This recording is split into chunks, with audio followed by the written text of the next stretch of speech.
ಬೆಳಕು ಕನ್ನಡ ಸುದ್ದಿವಾಹಿನಿ, ಇದು ಸತ್ಯ ಸುದ್ದಿಗಳ ಪೂರಣ.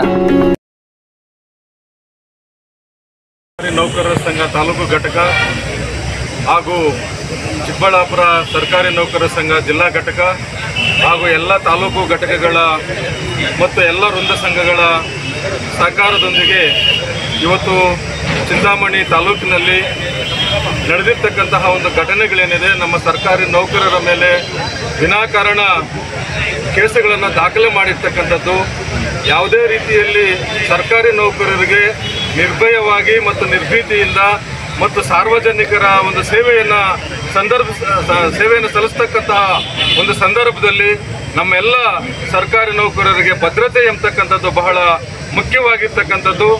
ನಾವೆಲ್ಲನೂ ಕೂಡ ಸರ್ಕಾರಿ ನೌಕರರು ಸರ್ಕಾರಿ ಸೇವೆಯಲ್ಲಿ ನಾವು ಹಗಲಿರುಳೆನ್ನದೆ ರಾತ್ರಿ ಆಗಲಿ ಬೆಳಗ್ಗೆ ಆಗಲಿ ಯಾವುದೇ ಒಂದು ಕೆಲಸ ಹೇಳ್ದಾಗಲೂ ಕೂಡ ಸಾರ್ವಜನಿಕರ ಕೆಲಸ ಇದ್ದಾಗ ನಾವು ಆ ರೀತಿ ದುಡಿತಕ್ಕಂಥ ವರ್ಗ ನಮ್ಮ ಸರ್ಕಾರಿ ನೌಕರರ ವರ್ಗ.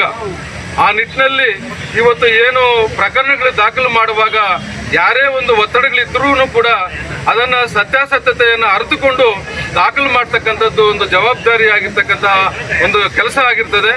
ಆ ನಿಟ್ಟಿನಲ್ಲಿ ಇವತ್ತು ಚಿಂತಾಮಣಿ ತಾಲೂಕು ಇರ್ಬೋದು ಮತ್ತು ರಾಜ್ಯದಲ್ಲಿರ್ಬೋದು, ಎಲ್ಲೇ ಇರ್ಬೋದು, ನಮ್ಮ ಸರ್ಕಾರಿ ನೌಕರರು ಒಂದು ಪ್ರೀತಿಯಿಂದ ಒಂದು ಕೆಲಸವನ್ನು ಮಾಡ್ತಕ್ಕಂತಹ ಮತ್ತು ನಿರ್ಭಯವಾಗಿ ಕೆಲಸ ಮಾಡ್ತಕ್ಕಂತಹ ಒಂದು ವಾತಾವರಣ ಸೃಷ್ಟಿಯಾಗಬೇಕಾಗಿರ್ತಕ್ಕಂಥದ್ದು ಇವತ್ತು ರಾಜ್ಯದಲ್ಲೇ ಆ ಒಂದು ವಾತಾವರಣ ಸೃಷ್ಟಿಯಾಗಬೇಕಾಗಿದೆ. ಇವತ್ತು ಚಿಂತಾಮಣಿ ತಾಲೂಕಿನಲ್ಲಿ ನಮ್ಮ ಸರ್ಕಾರಿ ನೌಕರರು ಅನೇಕ ಘಟನೆಗಳು ನಡೆದಾಗ ಅವರು ಬೇರೆ ಬೇರೆ ರೀತಿಯಲ್ಲಿ ಅವರಿಗೆ ತೊಂದರೆಗಳಾಗಿದೆ.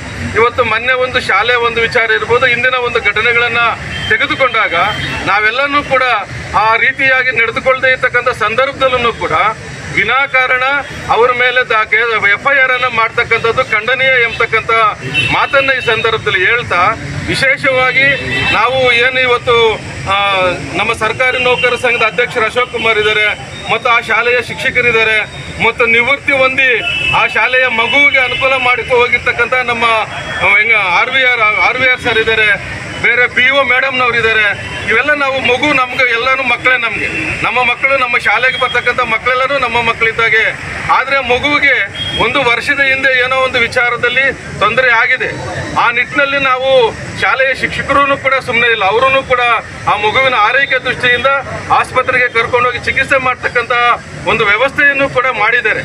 ಒಂದು ವರ್ಷ ಮಾರ್ಚ್ನಲ್ಲಿ ಆಗಿರ್ತಕ್ಕಂಥದ್ದು ಕಾರಣಾಂತರಗಳಿಂದ ನವೆಂಬರ್ನಲ್ಲಿ ಪ್ರಕರಣ ಬೆಳಕಿಗೆ ಬಂದಾಗ ನಾವು ಯಾವ ಶಿಕ್ಷಕರಿರ್ಬೋದು ನೌಕರರಿರ್ಬೋದು ಕೇಸ್ ದಾಖಲಾಗಬೇಕಾದ್ರೆ ಯಾರು ತಪ್ಪಿತಸ್ಥರು, ಅದು ನಿಜವಾದ ಒಂದು ಪ್ರಕರಣ ಏನು, ಅದರ ಒಂದು ಹಿಂದಿನ ಒಂದು ಇದನ್ನು ಅರಿತುಕೊಂಡು ಪ್ರಕರಣಗಳನ್ನು ದಾಖಲು ಮಾಡಬೇಕಾಗಿರ್ತಕ್ಕಂಥದ್ದು ನಮ್ಮ ಒಂದು ನ್ಯಾಯಯುತವಾಗಿರ್ತಕ್ಕಂಥ ಬೇಡಿಕೆ ಆಗಿದೆ.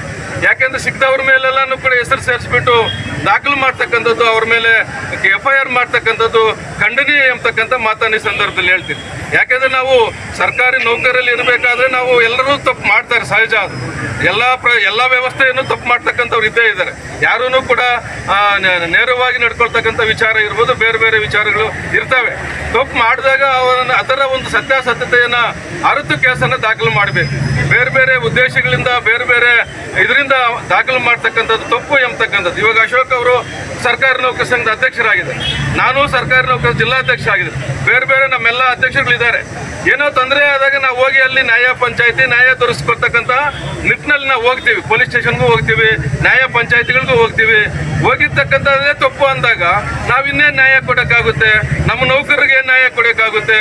ಒಬ್ಬ ಪ್ರತಿನಿಧಿ ಆಗಿರ್ತಕ್ಕಂಥವ್ರು, ಒಬ್ಬ ಜವಾಬ್ದಾರಿ ಸ್ಥಾನದಲ್ಲಿರ್ತಕ್ಕಂಥವ್ರು ಒಬ್ಬ ಸಾರ್ವಜನಿಕರಿಗೆ ನ್ಯಾಯ ಕೊಡೋಕೆ ಹೋದಾಗ ಅವ್ರ ಮೇಲೇ ಕೇಸ್ ಬುಕ್ ಮಾಡ್ತಾರೆ, ದಾಖಲು ಮಾಡ್ತಾರೆ ಅಂದಾಗ ಇನ್ನು ಯಾರು ಹೋಗೋಕ್ಕಾಗುತ್ತೆ, ಯಾರು ನ್ಯಾಯ ಕೊಡ್ಸೋಕ್ಕಾಗುತ್ತೆ? ಆ ನಿಟ್ಟಿನಲ್ಲಿ ಇವತ್ತು ಅದು ತಪ್ಪು ಅಂತೇಳಿ ಖಂಡನೆ ಮಾಡಿ ಇವತ್ತು ಇಡೀ ರಾಜ್ಯಾದ್ಯಂತ ನಮ್ಮ ಷಡಾಕ್ಷಿ ಸಾಹೇಬರು ಕೂಡ ಆಗಮಿಸ್ತಾ ಇದ್ದಾರೆ ನಮ್ಮ ಒಂದು ಪ್ರತಿಭಟನೆಗೆ. ಆ ನಿಟ್ಟಿನಲ್ಲಿ ನಾವು ರಾಜ್ಯ ಸಂಘದ ಮತ್ತು ಎಲ್ಲ ಸಂಘಗಳ ಪರವಾಗಿ ಇವತ್ತು ಏನು ನಮ್ಮ ಸರ್ಕಾರಿ ನೌಕರರ ಮೇಲೆ ಪ್ರಕರಣಗಳು, ಸುಳ್ಳು ಪ್ರಕರಣಗಳು ದಾಖಲಾಗ್ತದೆ, ಅದು ಹೋಗಬೇಕು, ಅದನ್ನು ಕೈ ಬಿಡಬೇಕು. ಆ ನಿಟ್ಟಿನಲ್ಲಿ ನಾವೆಲ್ಲ ಹೋರಾಟಗಳನ್ನು ಮಾಡ್ತೀವಿ. ಇದು ಇವತ್ತಿನ ಒಂದು ಪ್ರಾರಂಭ. ಮುಂದಿನ ದಿನಗಳಲ್ಲಿ ಏನಾದರೂ ಹೆಚ್ಚು ಇದರ ಬಗ್ಗೆ ಏನಾದರೂ ತೊಂದರೆಗಳಾದರೆ ನಮ್ಮ ನೌಕರರಿಗೆ ಇಡೀ ರಾಜ್ಯಾದ್ಯಂತ ಬಂದ್ ಮಾಡ್ತಕ್ಕಂತಹ, ಜಿಲ್ಲೆಯಾದ್ಯಂತ ಬಂದ್ ಮಾಡಿ ಸರ್ಕಾರಿ ಕಚೇರಿಗಳನ್ನು ನಾವು ಹೋರಾಟ ಮಾಡ್ತಕ್ಕಂಥ ಮಾಡ್ತಕ್ಕಂಥ ಶಕ್ತಿ ನಮ್ಮ ಸರ್ಕಾರಿ ನೌಕರರ ಸಂಘಕ್ಕಿದೆ. ನಾವೆಲ್ಲನೂ ಕೂಡ ಸರ್ಕಾರದ ಒಂದು ಭಾಗ, ಆಡಳಿತದ ಯಂತ್ರ. ನಾವೇನಾದರೂ ಸರ್ಕಾರದ ಒಂದು ಭಾಗದಲ್ಲಿ ನಿಂತೋದ್ರೆ ಅಥವಾ ಸ್ತಬ್ಧ ಆದರೆ ಕಷ್ಟ ಆಗುತ್ತೆ. ಆ ನಿಟ್ಟಿನಲ್ಲಿ ಎಲ್ಲರೂ ಕೂಡ ಅದನ್ನು ಅರ್ಥಕೋಬೇಕು. ಯಾವುದೇ ರೀತಿಯಾಗಿರ್ತಕ್ಕಂಥ ಒಂದು ತೊಂದರೆಗಳನ್ನು ಮಾಡ್ತಕ್ಕಂಥ ಸಂದರ್ಭದಲ್ಲಿ ಅದನ್ನೆಲ್ಲ ಕೂಲಂಕಷವಾಗಿ ಪರಿಶೀಲಿಸಿ ಪ್ರಕರಣಗಳನ್ನು ದಾಖಲು ಮಾಡಬೇಕು. ಆ ನಿಟ್ಟಿನಲ್ಲಿ ಚಿಂತಾಮಣಿ ತಾಲೂಕು ಬಹಳ ಹೆಸರುವಾಸಿಯಾಗಿರ್ತಕ್ಕಂಥ ತಾಲೂಕು. CNR ರಾವ್ ಅವರು ಈ ಒಂದು ತಾಲೂಕಿನಲ್ಲಿ ನಮ್ಮ ಭಾರತ ರತ್ನ ಪ್ರಶಸ್ತಿ ಪಡೆದಿರ್ತಕ್ಕಂಥ ತಾಲೂಕು. ಅಂತಹ ತಾಲೂಕಿನಲ್ಲಿ ನಮ್ಮೆಲ್ಲ ಸಾರ್ವಜನಿಕರು ನೆಮ್ಮದಿಯಿಂದ ಇರಬೇಕು, ಸರ್ಕಾರಿ ನೌಕರರು ನೆಮ್ಮದಿಯಿಂದ ಇರಬೇಕು, ಎಲ್ಲರೂ ಕೂಡ ನೆಮ್ಮದಿಯಾಗಿರ್ತಕ್ಕಂಥ ವಾತಾವರಣ ನಿರ್ಮಾಣ ಆಗಬೇಕು ಎಂಬತಕ್ಕಂಥದ್ದು ನಮ್ಮೆಲ್ಲರ ದೃಷ್ಟಿಯಾಗಿದೆ. ಆ ನಿಟ್ಟಿನಲ್ಲಿ ಇವತ್ತು ನಾವು ಪ್ರತಿಭಟನೆಯನ್ನು ಹಮ್ಮಿಕೊಂಡು ಸಾಂಕೇತಿಕವಾಗಿ ನಾವೀಗಾಗಲೇ ಮೆರವಣಿಗೆ ಮುಖಾಂತರ ಈ ಒಂದು ಪ್ರತಿಭಟನಾ ಸ್ಥಳಕ್ಕೆ ಆಗಮಿಸಿದ್ದೀವಿ.